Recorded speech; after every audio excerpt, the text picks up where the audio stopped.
Hi, I'm Dr. Kevin Mailo, and you're listening to the Physician Empowerment Podcast.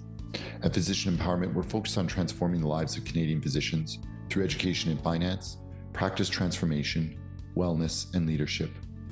After you've listened to today's episode, I encourage you to visit us at PhysEmpowerment.ca, that's PHYS, Empowerment.ca, to learn more about the many resources we have to help you make that change in your own life, practice, and personal finances. Now on to today's episode. Wow, welcome everyone. So good to have a few people show up on Wednesday evening, Alberta time 6, I guess it's 8 p.m.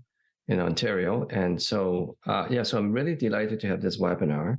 And so we hold this on a regular basis once a month.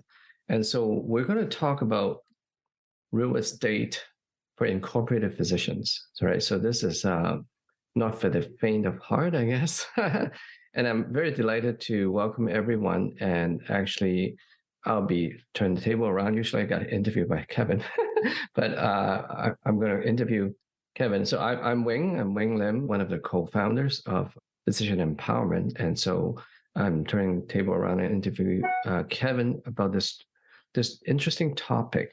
So, of course, people have different backgrounds and people invest in different things. And there's a wide spectrum across all 4 asset classes. And so let's start off by saying that, okay, why real estate, right? There are people who do nothing but index funds. There are people do nothing but mutual funds. Some do stocks, some do bonds. Some do exclusively crypto, bless their heart, right now. And then there are also people, even within real estate, they flip, and there are a lot of things they do.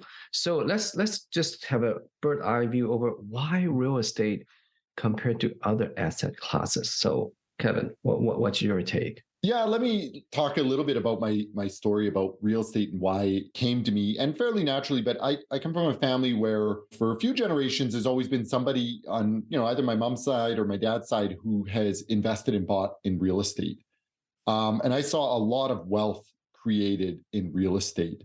So real estate, started with me at a very early age. I kind of got into it by accident, initially having bought our first property as our personal residence years ago in medical school, and eventually didn't get rid of the place, but rented it out. And so that was years and years ago that I started. And since then, it's been a really, really great journey. But real estate, it's a very powerful, very, very powerful wealth creation tool for a number of reasons. The classic 3 are the following benefits of real estate.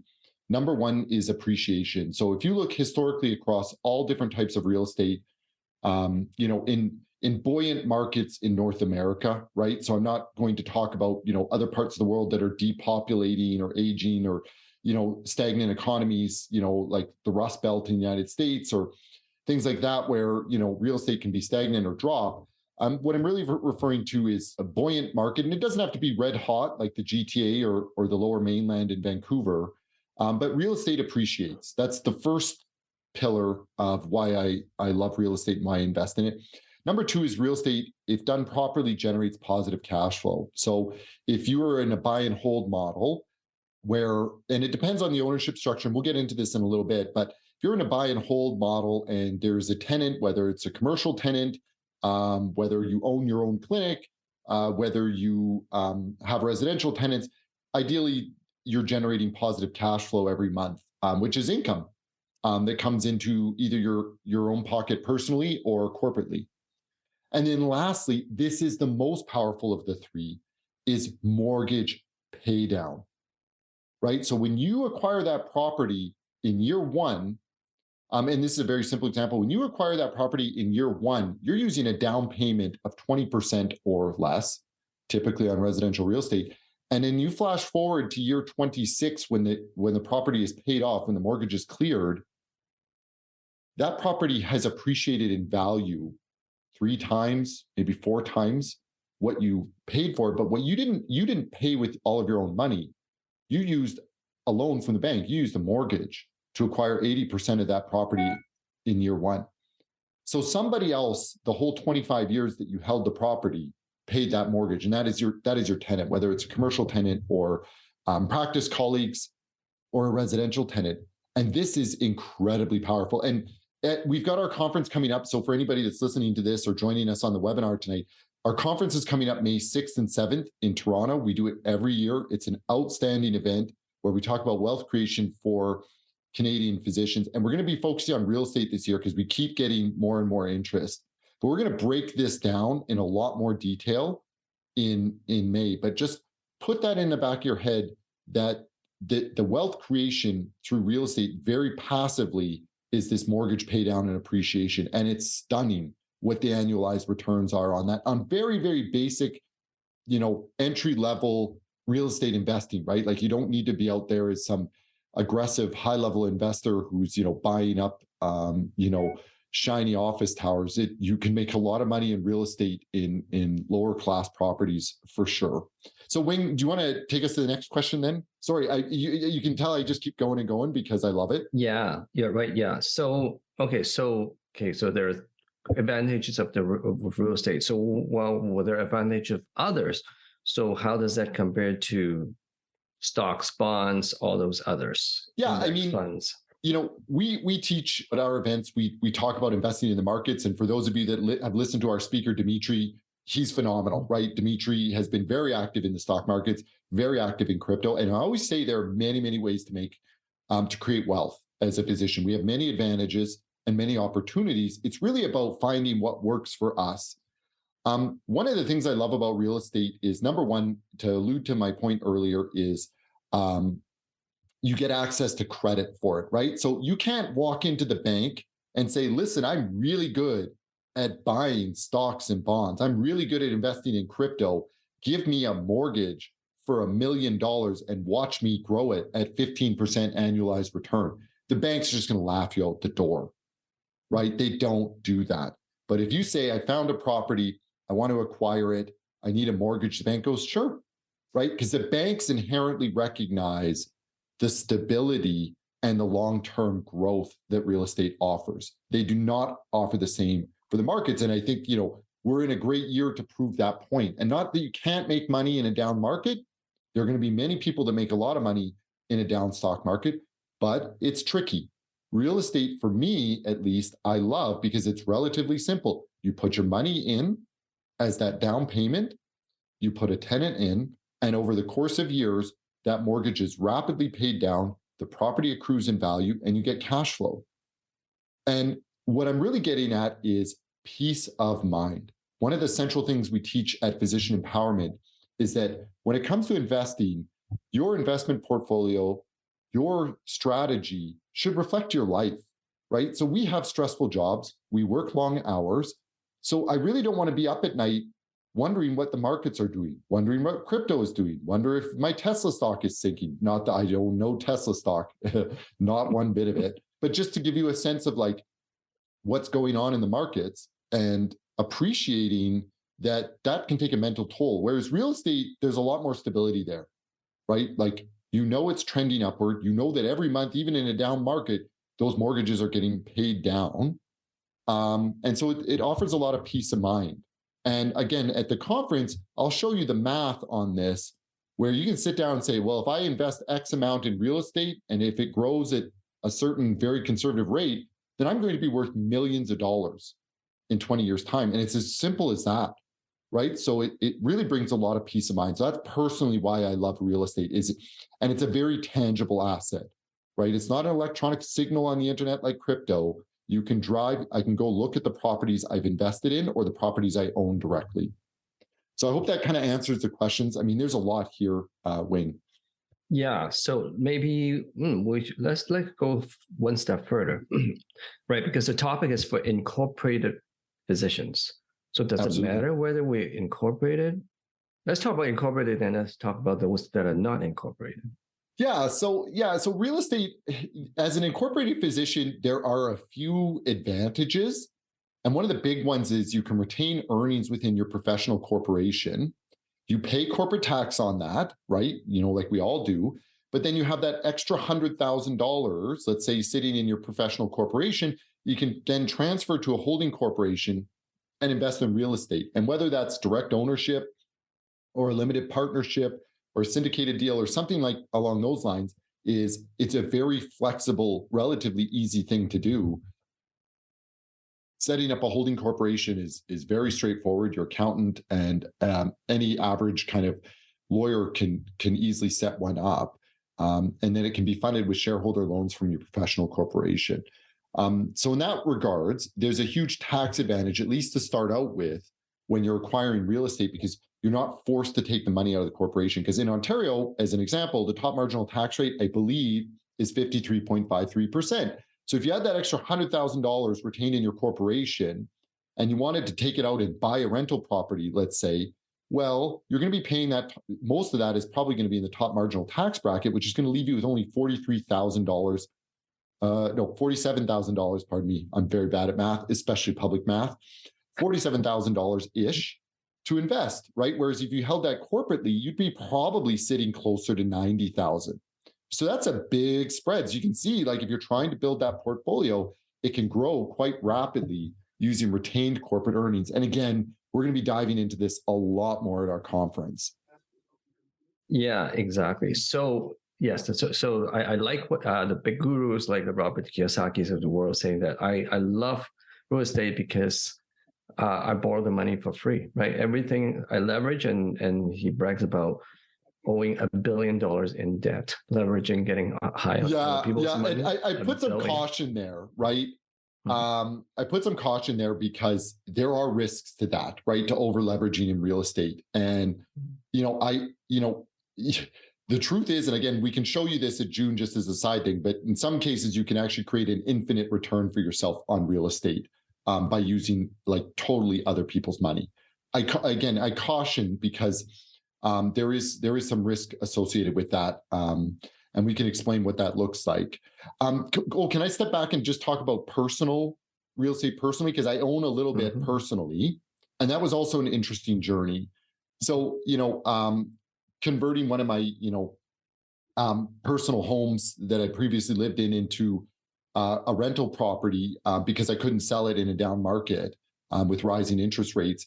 So I kept it. And that was kind of an interesting journey. And it works out all right in terms of the same things apply. You have annual appreciation, you have mortgage pay down.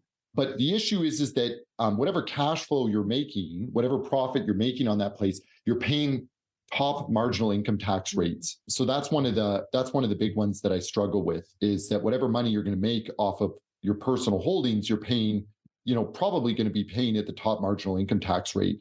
So that's a bit of a struggle. And then the other downside is whatever you own personally is, because it's not your personal residence, you don't get the capital gains exemption. So if you go to sell the property and let's say it gained $500,000 in value over the 20 years that you owned it, you're going to pay capital gains, right, on that. So again, it's not that great. And then there are some, questions as to whether you're exposed to more liability. But this is all direct ownership of real estate. Wing, you probably want to get to other types of real estate investing. Yeah, but maybe we just pause. Sure. So what about those who are not incorporated? They don't have a PC. What do? Should they give up? No.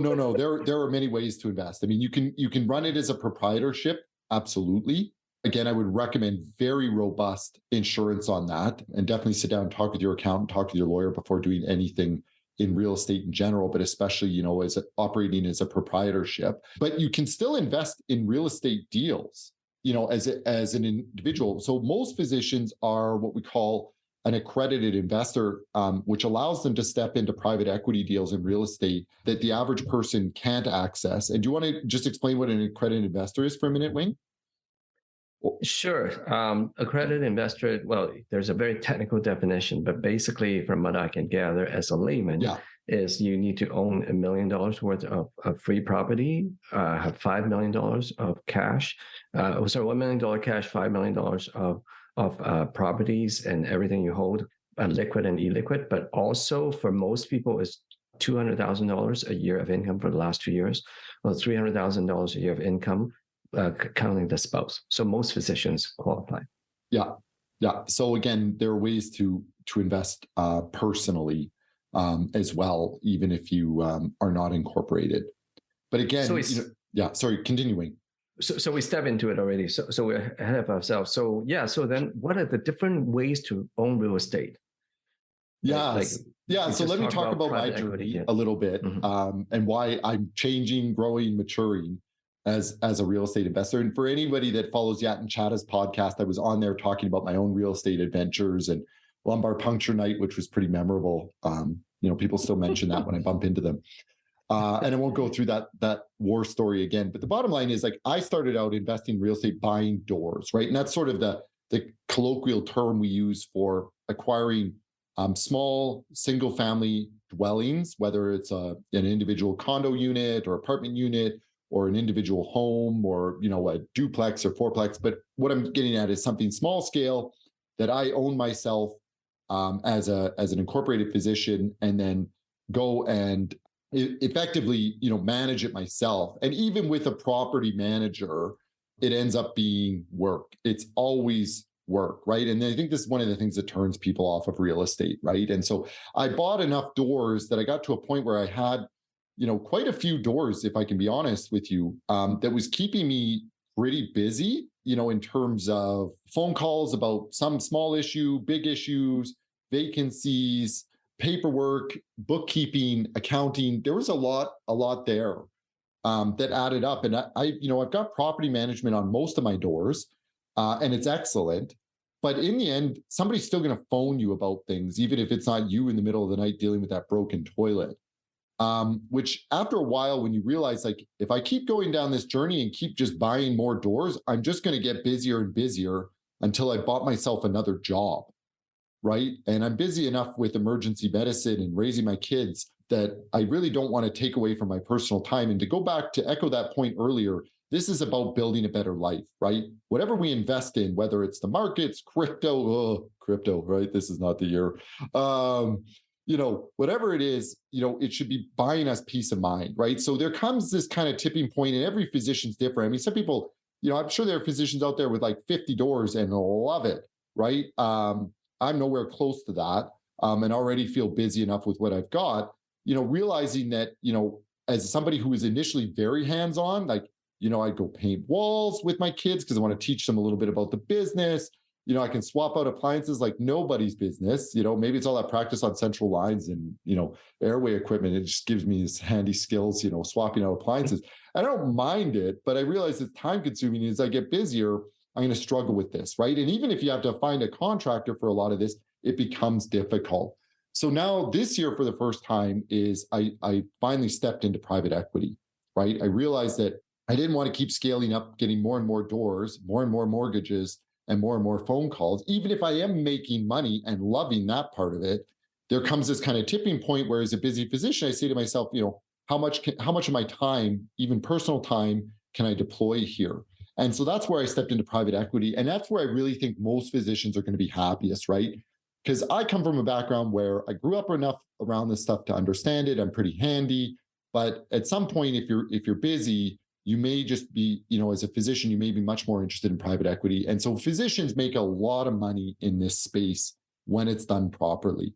And what private equity is you're not on the hook for mortgages or personal guarantees in many cases. What you're really doing is you're lending money into a project where somebody else carries the credit risk, and somebody else is in charge of developing the property and managing the property. And I did that for the first time this year, and I'm very excited and very happy about, that new phase in my real estate journey as I mature from being kind of the hustler that's doing it all myself to now stepping away and investing at a higher level with people who are professionals in this space, right? People who are experts, because that's what we do in practice, right? When we're in over our head, it's time to consult. The same sort of thing goes, in our financial journey, whether that's finding an excellent portfolio manager, whether that's finding a great accountant, whether that's finding a great tax lawyer, or somebody to help us with insurance, or again, property management or, deals. At some point, we have to let go. And that's one of the things I struggled with as a physician, was that instinct, that impulse to micromanage. But as you can step away from that, you could make a lot of money and be happier and enjoy more peace of mind, which I think that's the triple win there. So keep going, Wing. Right on. So yeah, so there are different things you talk about actively managing, changing Yeah. on toilet all the way to private equity. You're totally hands off. Yeah. So it's so for those of us who are brand new at this, how does a busy physician start? Yeah, I mean, this is always the thing. And so we talked about this earlier in this month's small group. So we lead a masterclass, and Wing actually took us through a great one called Navigating the Asset Jungle. And one of the key pieces of wisdom that I'm going to say before you even get started is actually start, right? I encounter physicians all the time who talk year after year about investing in real estate and never pull the trigger. Some of whom I've followed for years. I have physicians that say, I'm going to get into the market, right? Whether it's, like the public markets, stocks and bonds year after year.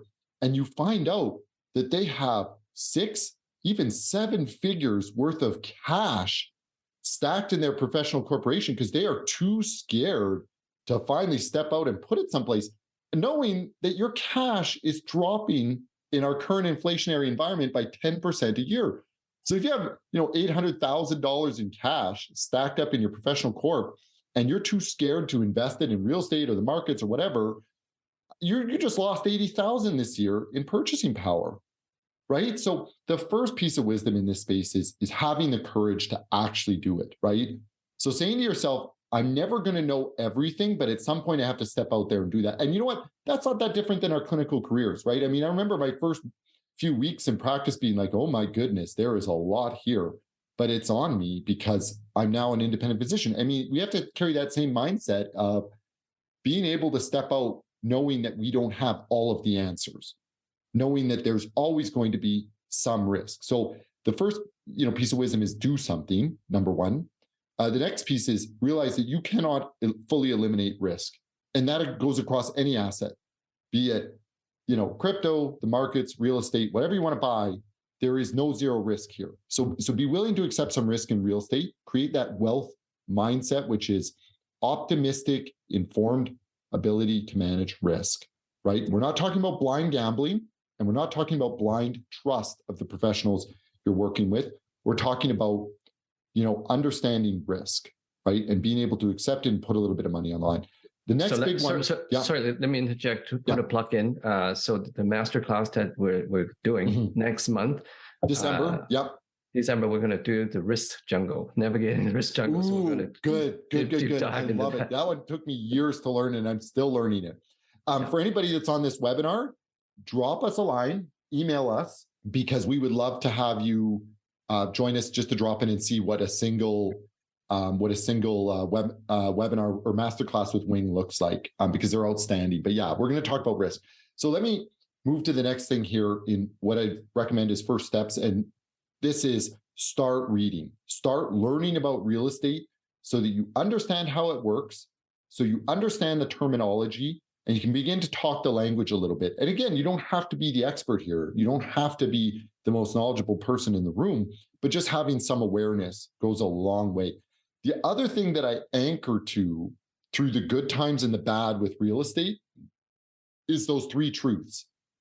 Cash flow, I don't want to call them 3 truths, 3 powers of real estate: cash flow, appreciation, and mortgage paydown. The reason why is because there are ups and downs in real estate. I've been through Alberta's real estate market with some downs over the years, and you have to just open up those numbers and go, well, I'm not gaining through appreciation this year, but I'm still making cash flow, and my mortgages are still getting paid down, right? Because when you get to those core realizations about real estate, it allows you to hold the road, right? And people in the stock market plummeting like it is will say, historically, the stock market goes up, I'll ride out this rough patch, even though it's an eye-watering loss in a given year, which is why I have very little in the public markets. And I have no answer for crypto, none whatsoever. Don't. How about that? Sorry to be so blunt.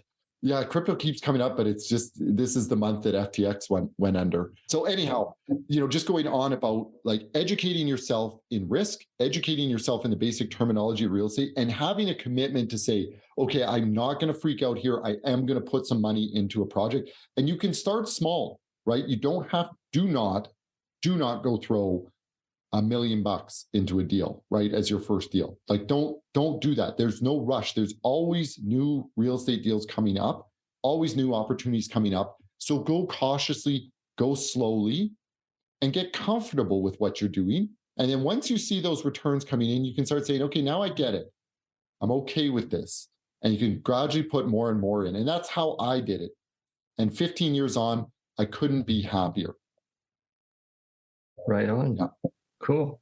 So maybe Kevin can share with us some pitfalls and lessons learned that you wish you would have learned it. Yeah. So number one, I wish I hadn't worried so much. I spent so many years, investing in real estate over the years, and I worried. It's kind of like raising kids. You sit there and you worry about them day to day, and then you look back and you're like, what did I worry about? They're actually all right. And so number one is I wish I hadn't worried so much over the last 10 years when I've really been much more active in real estate. I wish I had scaled up sooner and gone into private equity sooner. I spent far too many years in my life managing my own doors and chasing smaller returns because I wanted to be able to micromanage it. And I wish I had stepped into private equity 5 years ago and gotten involved in bigger projects. The other big one is don't over leverage. Really don't over leverage. The banks are going to give you a lot of money if you go out and ask for it. But that doesn't mean you take all of it, because you're on the hook for that. And in the end, like, real estate is you make a lot of money leveraging. I'm not saying not to, but I'm just saying to be mindful that in the end, you've signed personal guarantees on all of those mortgages. And so don't overdo it. Go cautiously, go slowly, and build within your risk tolerance, right? But don't be scared, right? Like, there are physicians out there that have $2 million worth of personal mortgage, and it's on them to show up every month with a mortgage payment. Whereas if you had $2 million in rental properties, somebody else is coming up with those mortgage payments every month. And whatever you have to subsidize, if it's a slow patch or a slow month, is a tax write-off, right? So it's a huge, huge advantage to being in debt corporately with rental properties versus personally. And so I would say compare those two. What does $1 million in personal mortgage debt look like versus $1 million in rental property debt? And realize that personal mortgage debt is far riskier than rental property debt. Okay. And then the other, big one that I, would encourage people to do is not get too caught up in faddish returns or all the glitz and the glamour, because there's a lot out there, right? As an accredited investor, you're going to have a lot of people potentially approaching you, looking to invest with you, but you have to be mindful who you invest with. And Wing, you can speak to that because you've had more experience in private equity, as a real estate developer, right? But there's a lot of caution, right? The people, in the finance and real estate industries do not hold the same fiduciary responsibilities that we hold towards our patients. So don't go into it with rose-colored glasses. Be very aware of who you're working with and who you're investing alongside. I would say is very important if you're looking at going into private equity.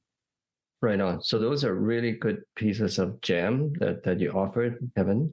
So while we're going to wrap up, so we intentionally don't want to make this a long drawn-out thing, because if you want to do more technicality, come join our masterclass. We'll do the deep dive. We're doing a whole year's worth of wealth building strategies and real estate. And June would be a big event in Toronto, face-to-face, and we're going to have a lot of fun.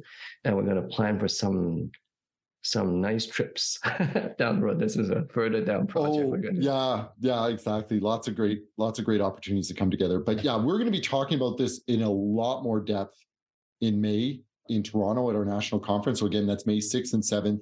We're going to be covering this.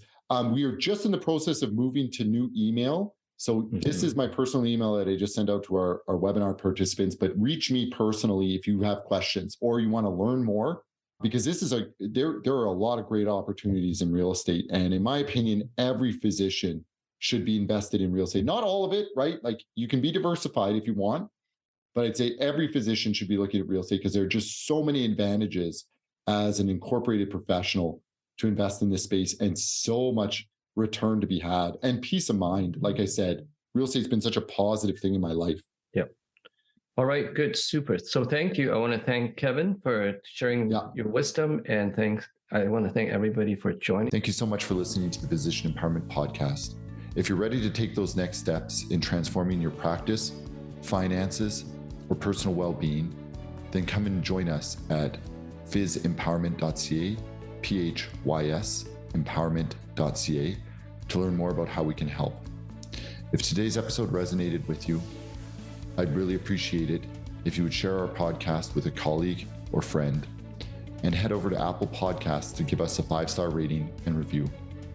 If you've got feedback, questions, or suggestions for future episode topics, we'd love to hear from you. If you want to join us and be interviewed and share some of your story, we'd absolutely love that as well. Please send me an email at kmailo@PhysEmpowerment.ca. Thank you again for listening. Bye.